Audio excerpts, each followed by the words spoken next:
Fine settimana intensa di appuntamenti sportivi nella nostra città. C'è tanto attesa per il derby, la partita storica tra l'Acagas e il Pro Favara dell'ex tecnico Giovanni Falsone, e che si sono già affrontati a inizio stagione durante il primo turno di Coppa Italia, e ha visto vincente la squadra di mister Mutolo per 3-0 e che vede il Pro Favara attualmente attestato al nono posto in classifica con 10 punti. Intanto la squadra agrigentina giocherà senza il difensore centrale Alfonso Cipolla, fermato dal giudice sportivo da una squalifica per 2 turni. Quindi, in conseguenza di ciò, si dovrà rivedere l'assetto tattico della squadra nell'importante confronto con il Pro Favara.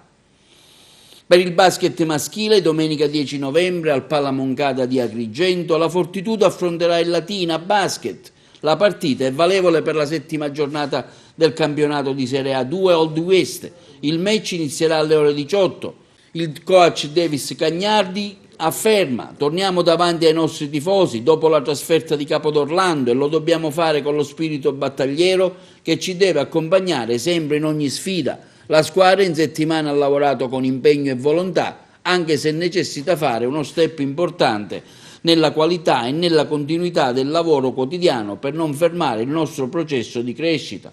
Per il volley femminile, la SEAP del presidente Nino Di Giacomo incontrerà la squadra dell'Aldino Chieti, che è in programma sabato alle ore 18 al Pippo Nicosia. In questa settimana ci stiamo preparando ad affrontare questa partita, che per noi sarà una partita comunque tosta, perché anche loro sono una squadra preparata per affrontare un campionato di alto vertice, e quindi la nostra concentrazione è appunto su quella di studiare nel migliore dei modi il loro gioco e i loro punti deboli. Io non conosco bene la loro modalità di gioco ancora, perché è la prima volta appunto che ci incontriamo. Mi aspetto una partita tosta, di alto livello, e una partita dove la concentrazione e la convinzione saranno i punti forti appunto della gara.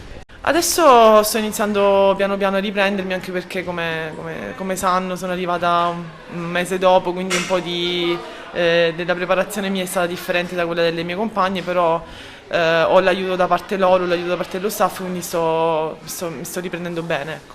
Soprattutto perché giochiamo in casa, è il nostro campo, e il tifo e il loro sostegno saranno sicuramente di aiuto, quindi venite a sostenerci.